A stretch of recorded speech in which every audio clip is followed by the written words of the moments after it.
Hello. Hopefully we are live for another Hoot episode.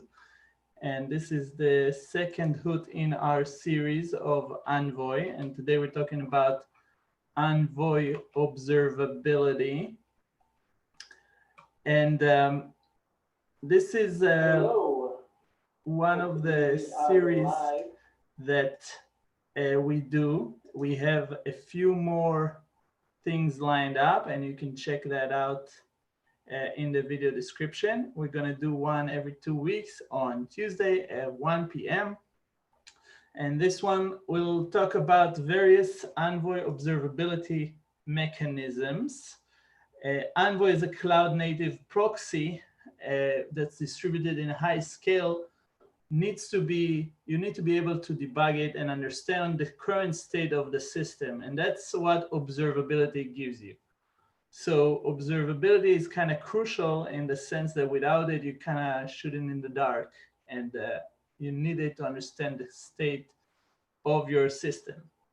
So that's kind of the motivation of why observability, and why did we position it kind of second in the talks, because I know it's very, very important for a lot of you guys. So in this, we will review, today we will review the Envoy admin interface and stuff you can see inside it, Envoy debug logs, and again, what you can see from those, Envoy access logs, metrics collection, and trace collection. And for each one of these bullets, we're going to do this interactively with an Envoy that's running. And I encourage to ask questions. If there's any questions, feel free to ask them as they come. I will be looking at the chat and will answer them. All right, so without further ado, let's talk a little bit about the Envoy admin interface. And you can see I have my handy slides here. So the Envoy has a local admin interface, and we will see in a second what you can do with it. And it has some wealth of information that can help you understand what's going on with this current Envoy instance. So what can you see from there? You can see Envoy stats, and we're going to show them right now, and also again when we talk about metrics collection with Prometheus. And stats are essentially counters, gauges, and histogram that tell you things about the current state of Envoy. And we will see that in a second. So things like how many requests happened, how many of them succeeded, how many of them failed, things like that. You can see the Envoy config dump, and that's essentially the current internal Envoy configuration, and I'll explain more when we get to it. You can see that, if you remember from the previous talk from 2 weeks ago, the status of Envoy clusters. So Envoy clusters are dynamic, and their membership Envoy can determine on its own using one of the discovery mechanisms that it has built in. And in the clusters endpoint, we will see that you can see the actual membership of the cluster, the actual endpoints that are a member of the cluster. And we'll also see the login page where you can set the Envoy log level. So let's leave the presentation for now and show in our handy terminal how it looks like. So first thing first, I'm going to start a bunch of background services just so we have something that doing requests, and we'll have some data in the stats. So the first thing is the server Go. It's the same server from last week with the one exception that every 5 requests approximately, it sends out a bad request, just so we have something interesting to see in the stats. So let's give this a start. And later we're gonna do a tracing example that involves some rate limiting. So I'll just start that in the background. And now finally, let's do a loop that curls so we can generate some stats. All right, a connection refused, that's fine because Envoy is not running. All right, now to see the Envoy page, I prepared a basic, simple configuration. It's essentially very similar to the configuration we've seen last week. And we can see here that Envoy serves its admin page in port 9901 and that it's bound to localhost. And it's very important to bind it to localhost and not to any address, because from the interface, you can do some powerful things to Envoy, for example, like shutting it down. So pay attention to that in your setup. All right, so let's go to this URL. Let's do a kind of compromise here.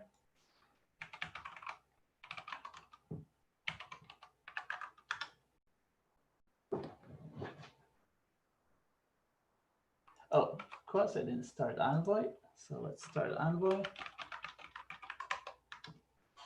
All right, Envoy started, and now the admin page will be available. Here we go. All right, so let's review. This is the Envoy admin page. It's in that management port that we specified in the configuration. And let's review the interesting endpoints here that are related to observability. There's a bunch of stuff here. I'm not going to go into all of it because it's a lot to take in. I'll just review those endpoints that I mentioned in the slide. So first thing first, we can see the Envoy stats. And these are a bunch of essentially numbers that tell us what's going on with Envoy. And you can see that the format is dot separated and going from general to specific. So cluster are stats that are related to an Envoy cluster, the cluster name, and then the stat. So for example, if we look at our cluster, you can see that we have,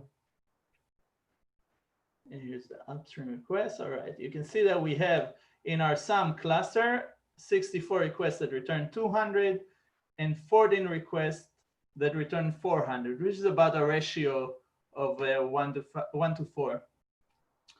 Now, these stats are what they were when we access the stats page. So if we refresh it, we can see that these numbers change, and this is expected.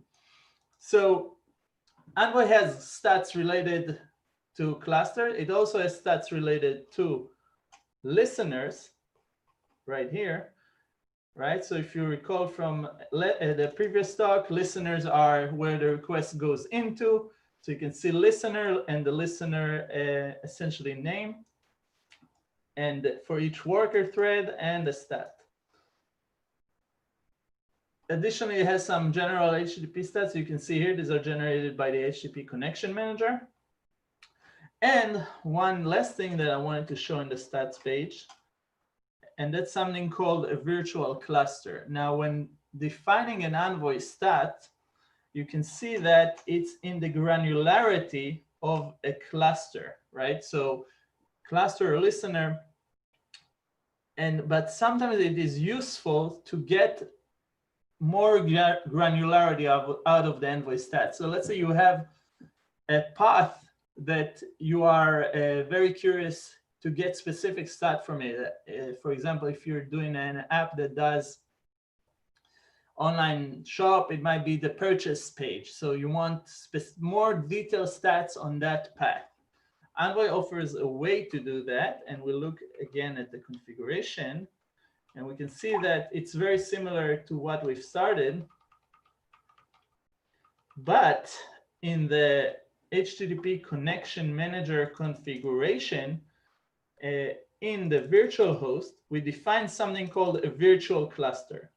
Now, a virtual cluster is a way to group HTTP stats under their own name. In this case, it's called a virtual cluster because it's like its own upstream stats. It's not a real upstream, it's a virtual upstream, right? So a virtual cluster in the Envoy terminology. And we can say, create a virtual cluster name action, and the requests that are associated with it are those that have the path beginning with /foo. And we can see it in the stat page right down here. So you can see we have the vhost stats, the virtual host name, and then the virtual cluster name, and then the same stats that appeared on the cluster. But now we know that these stats are only for those requests that are for the /foo prefix. Now, Envoy has 3 types of stats, like most systems: a gauge, a counter, and a histogram. I'm going to talk about the details a little bit later. I just want you to see that most stats are regular numbers, but some of them are also look like this, which is a histogram. So if you're curious about P99, let's see P999, these are where you get them. You see, this is how a histogram in Envoy looks like. All right, let me start Envoy again. So we have the admin page available again. You know what? I'm going to start it in the background and keep the configuration here if you guys need a reference. Is there any graphical distributed that can be used to get this? Yes, there is, and we're going to show a demo in 2 more slides. Thank you for the question, Jeffrey. Specifically, Prometheus, we'll do a demo with Prometheus and Jaeger.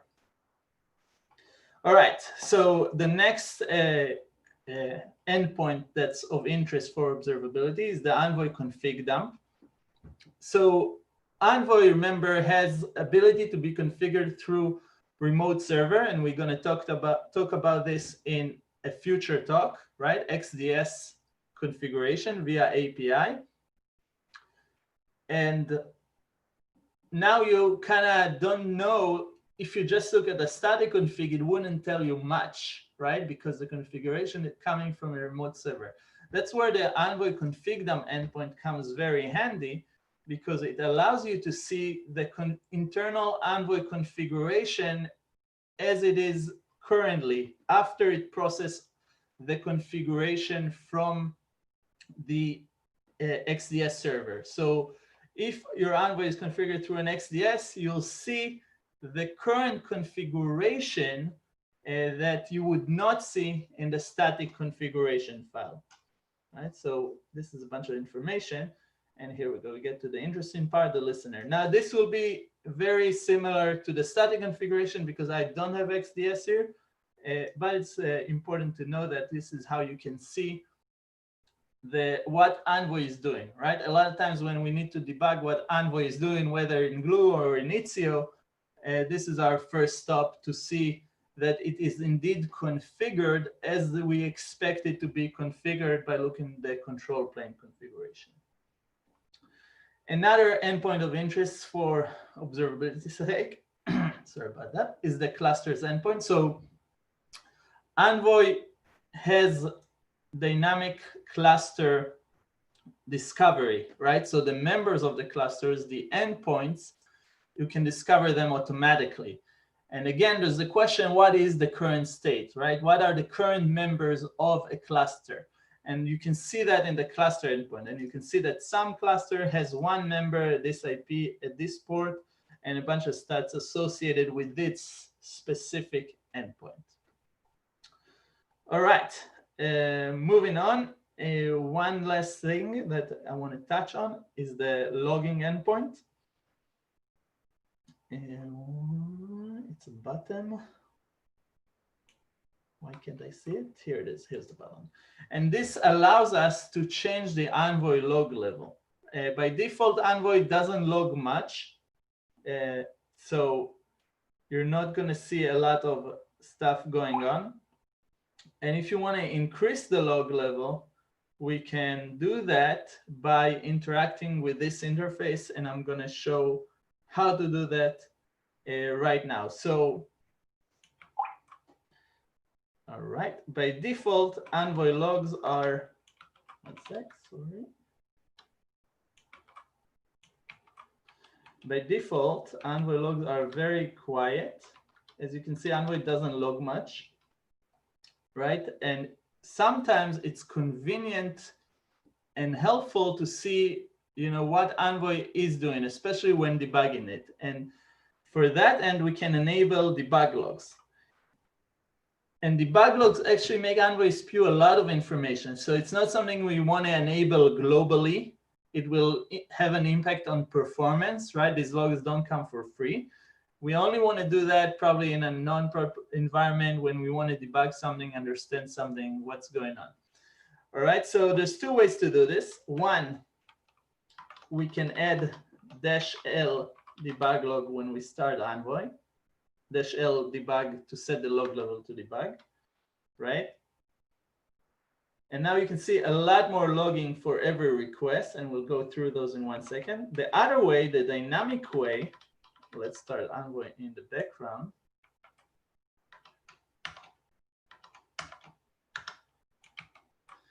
Is to do it dynamically. We can turn them on and off dynamically using a curl command to the admin interface. Now I have to use curl because for security reasons, it has to be a post request. I cannot do it just through the browser because mutations to Envoy through the admin interface require a post method and are not allowed using a get method. So once I type in this curl, and I can see that the log level was updated here to debug, and I can see all the debug logs start to flow, and I can also turn it off. It's a bit hard with it running. I'll do it in this other terminal here. Oh, sorry, copy pasted. I can set them back into info, and that will cause the log stream to be stopped. And now let's see what's going on in this log. And we'll go through a life cycle of a request. Let's scroll up a bit. Here we go. All right, let's start here. New connection, and you can see it has C112, and that's a connection ID, just an integer, but the logs that are associated with the same connection will have the same connection ID, right? So C112, new connection created, that's curl connecting to Envoy. C112, new stream, that's curl starting the HTTP request. New stream created, and you see now we have a S and a long number. This is an internal Envoy stream ID, right? So if you want to follow logs that are related to this specific HTTP request, you can follow this ID, this SID. Right, so we're in connection 112 in this stream. And now we can see that Envoy received headers from curl. You can see the user agent is curl, path is foo, all is well. Moving on a bit more. Request end, it's just a get request, so there's no body. Envoy matched the request foo to a cluster named some cluster, and now it'll start sending it upstream. This is Envoy sending the request to the upstream cluster, and you can see that it added some Envoy headers.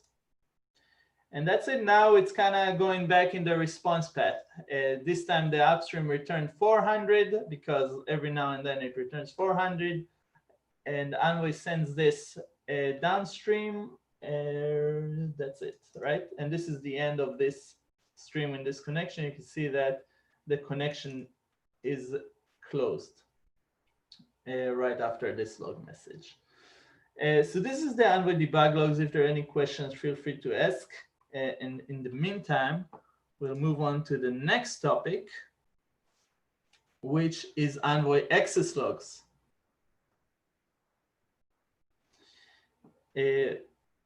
Oh, thank you for the compliment. I'm happy you find this useful. If you have any more questions or things you'd like to the answer on this format, please feel free to ask. All right, so we can X this out. And now let's talk about Envoy access logs. So Envoy access logs, and I have here, of course, we have an example for Envoy access logs. Envoy access logs are logs that are meant to run in production. They have, an architecture that doesn't interfere in the request. They're essentially aggregated to their own thread that writes them, so they don't interfere with the request, unlike debug logs, which are not suitable for production. Envoy has two main ways to support logging. You can also extend it, but that's beyond the scope of this talk. Built into Envoy are two ways to log. One, to files, and we can also log to special files like std out or std air. That's very common in Kubernetes. And the other is to an access log service, or ALS, if you see it in the Envoy docs. And that's essentially a gRPC service that accepts the log as a protobuf message. And you can use that kind of like as an adapter to adapt your access logs to whatever system you have on your specific backend. And now let's see how you configure access log for files. So let's look at the access logs example. Here we go. So let me do this. This is not important right now. Here we go. All right. Okay, now it looks good. All right, so what we're going to show you right now is how we configure access logs in Envoy to output HTTP requests into a file. Now, in addition to output the logs, we can also add a filter that tells us what logs to output. So again, this is based on the previous configuration we saw. Pretty simple. We have a listener, we have the HTTP connection manager, and HTTP access logs. There's also TCP access logs, but we're not going to talk about them now. HTTP access logs are defined inside the HTTP connection manager. And if you remember from the previous Hoot, the HTTP connection manager is what deals with everything HTTP related in Envoy. So it makes sense that the access logs for HTTP would be defined here. So we have an access log field that accepts a list of logs. And you can see that we're using the file access log.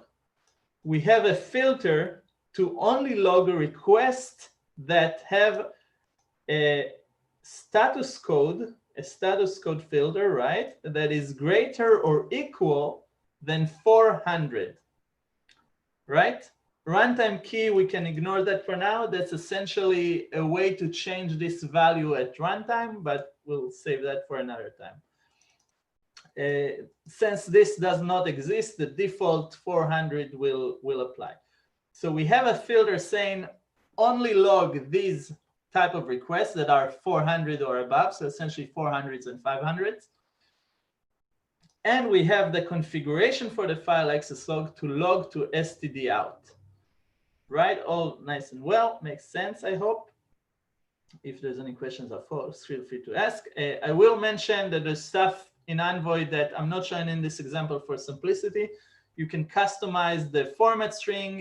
You can have it log in JSON format also. And you can check out the Envoy docs for that to get all the details. For now, I'll just run this configuration. And what I'm going to add to this configuration, when we're doing file access logging, Envoy has a flash interval. For our demo purposes, I'm going to turn it into 1 millisecond. Obviously, don't do that in production. I just don't want you to wait too long to see the logs. And I have some other Envoy running somewhere. No, I'll just disable a hot restart for now. Oh, I do have it. It's in FG, of course. All right. Now it will work. So as you can see, these are the access logs. And these are the Envoy default format string for access login. And you can see because of our filter, even though most requests return 200, only the 400 are logged. And you can customize how this line looks. You can have it be JSON instead of a text. There's a bunch of stuff you can customize around here. But that's the access log kind of demo to get you a basic feel. Like, because we're covering a lot of stuff in this talk, we're going to do a pretty shallow introduction to each of them. And there's a wealth of information in the Envoy logs. And obviously, we're on the Slack if you have more questions. And you can also ask questions in the chat. So unless there's questions on access log, we're going to move on to the exciting parts of this talk, which is demoing Prometheus and Jaeger in combination with Envoy. So metrics collection. Let's talk about Prometheus first. So Envoy stats, as we saw them in the stats page. Let me expand that. you're not going to go to the admin page, obviously, and just hit the stats all the time, right? It's not feasible. You're not going to go, oh, let me just have an Envoy started here. You're not going to go to this page and just hit refresh, refresh, refresh, right? It doesn't make sense. You got to use some sort of system to collect all these stats and allow you to observe them in an aggregated way that makes sense. And such a system exists in the world. A very popular one is Prometheus. And we're going to show how to use Prometheus and Envoy together.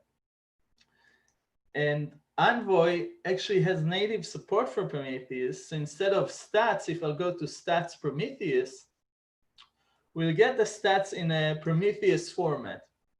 And you notice they're a little bit different. The things that Envoy separates with dots become labels in Prometheus, right? So if you remember, we had cluster name, cluster.cluster name. Now we have Envoy cluster name as a label, as a Prometheus tag to make it more Prometheus friendly. So in general, in Prometheus or in metrics in general stats, you have three types of stats: counters, gauges, and histograms. Counters are things that only go up. So for example, a request count. And often counters in Envoy have the word total in them. So in here, or same goes in the stats page. I'll show them both for easy reference. Let's open this one here. So you can see that, sorry, here we go. You can see membership total. Actually, this is a bad example. This is not the counter, but usually, here we go, connection total. So this is a counter for the total amount of connections that we had today. And this number can only increase, right? You can never not have a connection that you already had, right? So this is a counter. A gauge is something that changes over time, right? The number of current requests would be a gauge. So usually, a lot of time gauges in Envoy will have the word active in them. Now, obviously, it's not only, but they often do. So this is not a good example. Active RQ. I want to find one for the sum cluster upstream.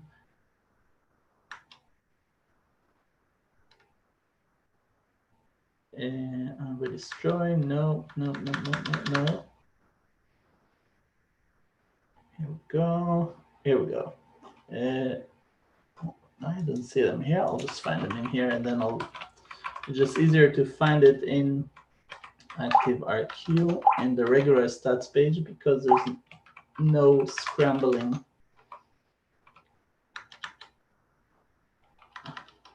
Okay, here we go. RQ active, that's why. So currently there's no active request. That's because curl makes requests every second and they are responded very quickly. So unless I'm very lucky, I'll see here 0. And you can see the same for Prometheus. Envoy cluster upstream RQ active for some cluster is 0. So this stat and this Prometheus formatted stat are the same stat. They just formatted differently so Prometheus can pick that up. All right, we'll close this window. Oh, and histogram obviously are buckets. Often it's used for latency buckets, and you can see them here in Prometheus, right? So let's compare the Envoy format for a histogram versus the Envoy format for a histogram, which is a stat for each bucket. So this is a bit overview for counters, gauges, and histograms. And now let's see this with Prometheus. So let's run Prometheus. And stop Envoy, see stats. Let's run that in the background. Clear the screen. All right. And Prometheus is a Go program. You can run it just on your terminal. I have here a Prometheus I downloaded, the config file Prometheus YAML. I tell it to listen on port 9090 for the web UI, and I just give it a temporary directory for its data because I don't really care about the data at this point. And before we run it, let's just review the Prometheus YAML. And you can see it's pretty basic. Prometheus, the way Prometheus works is that it will go and scrape this page and aggregate the stats that it sees. So every second, Prometheus will go and to go to this Envoy and scrape this metrics and save them. And I tell it what to scrape, right? So I tell it I have a job named Envoy. The stats are in Stats Prometheus, and the target is the Envoy stat page, right? And now let's run Prometheus. We have Prometheus running. We can go to the Prometheus UI in 9090 as specified. Now we have Prometheus. Here we go. So this is a Prometheus UI. It allows you to run queries. Now I'm not going to go too deep. I just have one example query. It's nothing sophisticated, just to illustrate the point. Let's execute that in a graph mode. And no data points fine. Why not? Oh, maybe it needs a second to scrape. Envoy listener HTTP downstream request. It's working. One of those risks of live demos. Oh, maybe I don't have a 200. Let's see.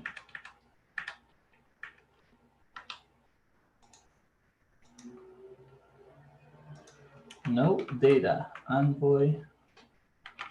Let's do this the hard way. Envoy listener. Listener. Sorry about that. HTTP. Why am I not saying Envoy listener HTTP? Gotta love the live.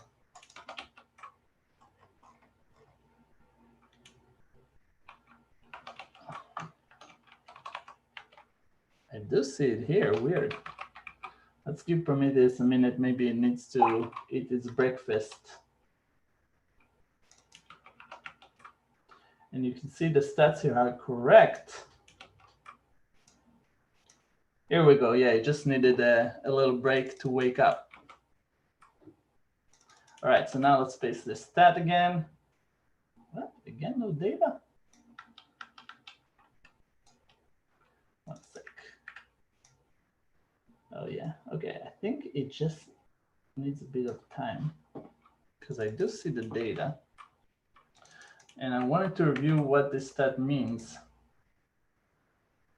Maybe we'll give it every 10 seconds.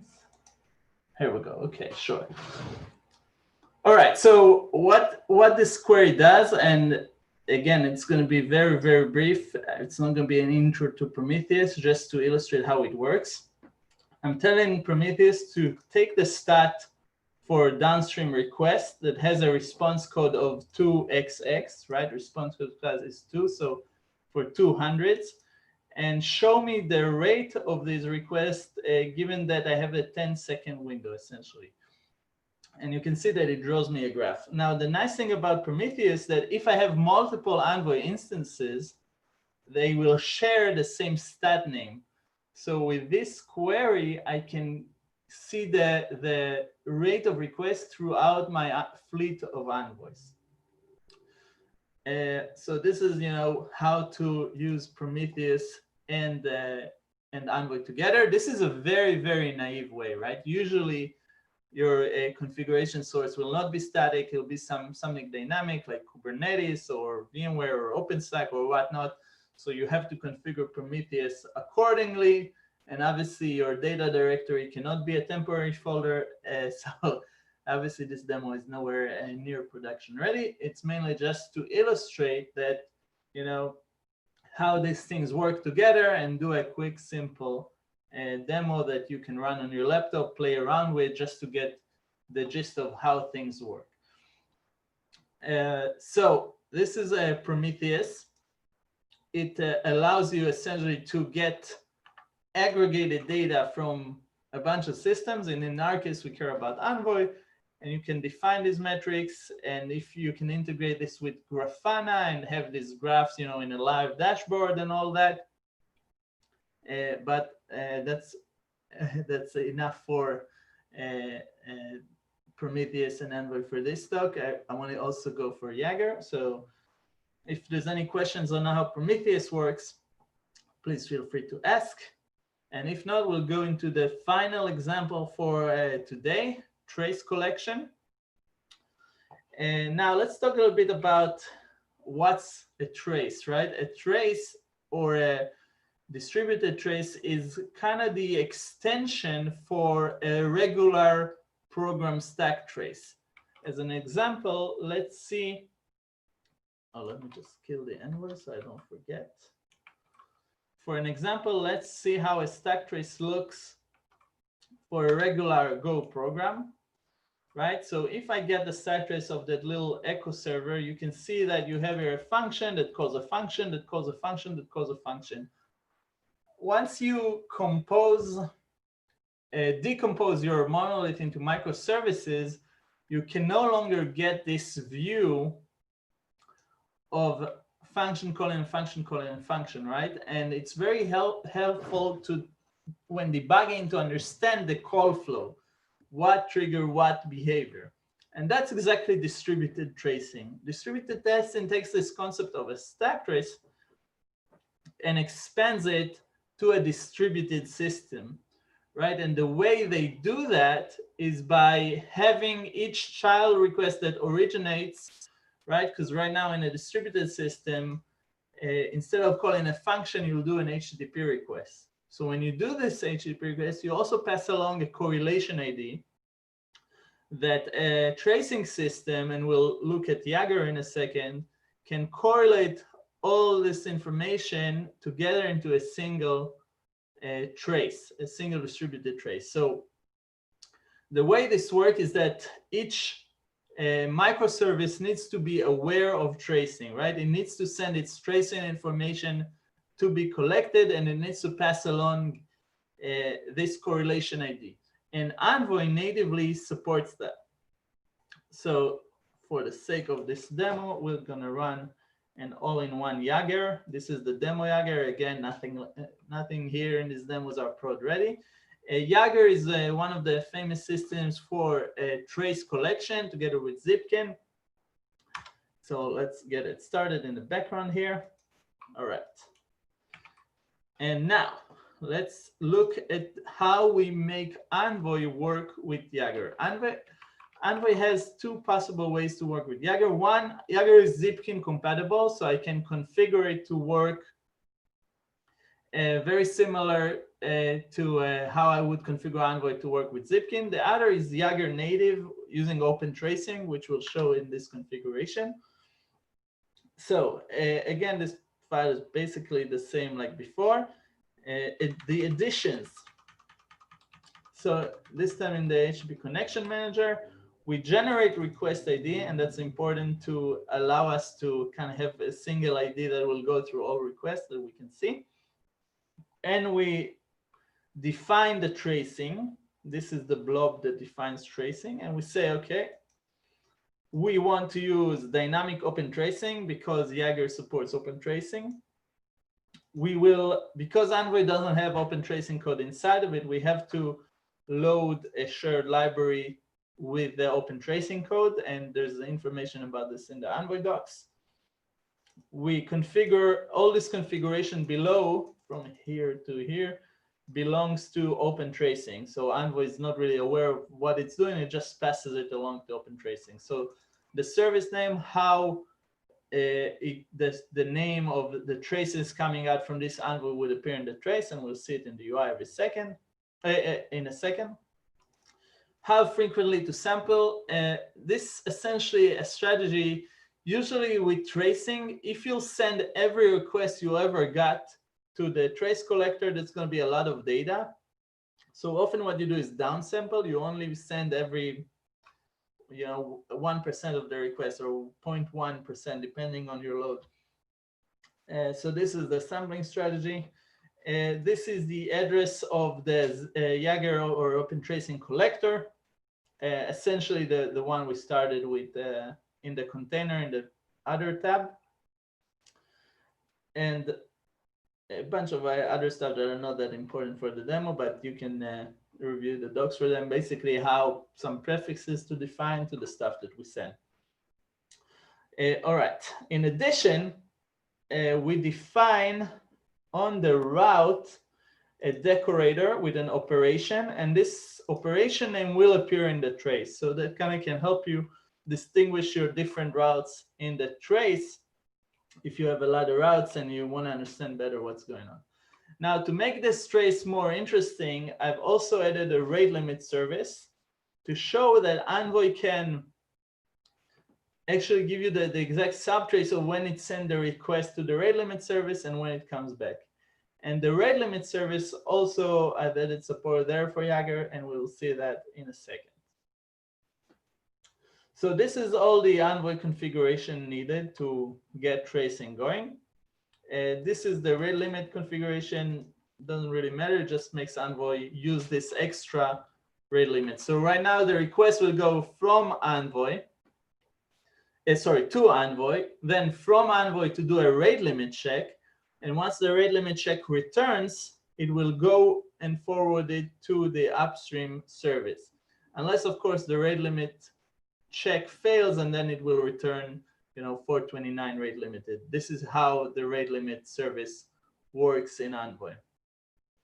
Right, so the request comes from the internet to Envoy. It gets to the rate limit filter. The rate limit filter stops it, sends it to the rate limit service, which returns, allow rate limit. And if it's allowed, it continues upstream to the cluster. And this complexity kind of illustrates you why you need distributed tracing, because it helps you see this exact flow in one place, in one system. All right, so let's get this started. The rate limit service that I have set up sleeps for 1 second just to keep things interesting. So let's start Envoy-C Jaeger. Very good. All right, and now we have the Jaeger UI. So let's open that. Is it running? Here we go. Now it's running.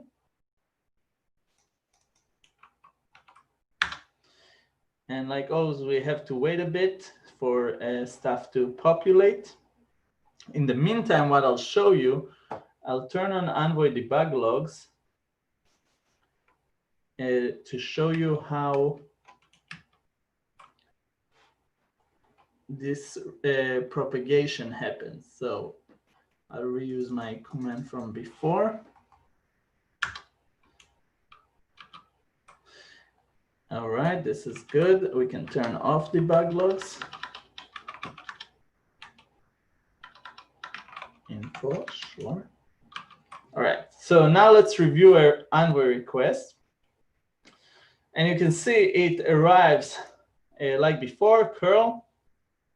Then rate limit filter engages and calls the rate limit service and asks him if we should rate limit. Now, in addition to the regular headers, you can see that we also have this Uber trace ID. And that thing will be used by Jaeger to correlate all the different requests that have the same ID into a single trace. And from here, the flow is very similar to before. The request is, once it is approved, it gets sent upstream. I'll probably have to just scroll up to see it upstream here. Here we go. And this is the request sent upstream. And you can see it also have the same trace ID. All right. By now, Jaeger should have loaded the traces. So let's refresh. Here we go. We can see we have a bunch of services. Let's look at the edge proxy, find traces. And we can see that we have a bunch of traces. Let's look at one of them. Each trace is now, because I always sample, my sampling is sent to 100% for the demo. Each trace is essentially a request. And you can see the trace content, and this is essentially a timeline view.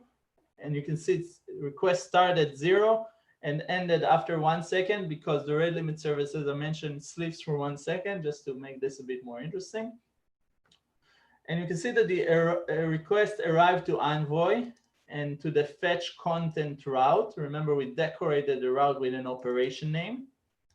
Then Envoy made a request to the rate limit service.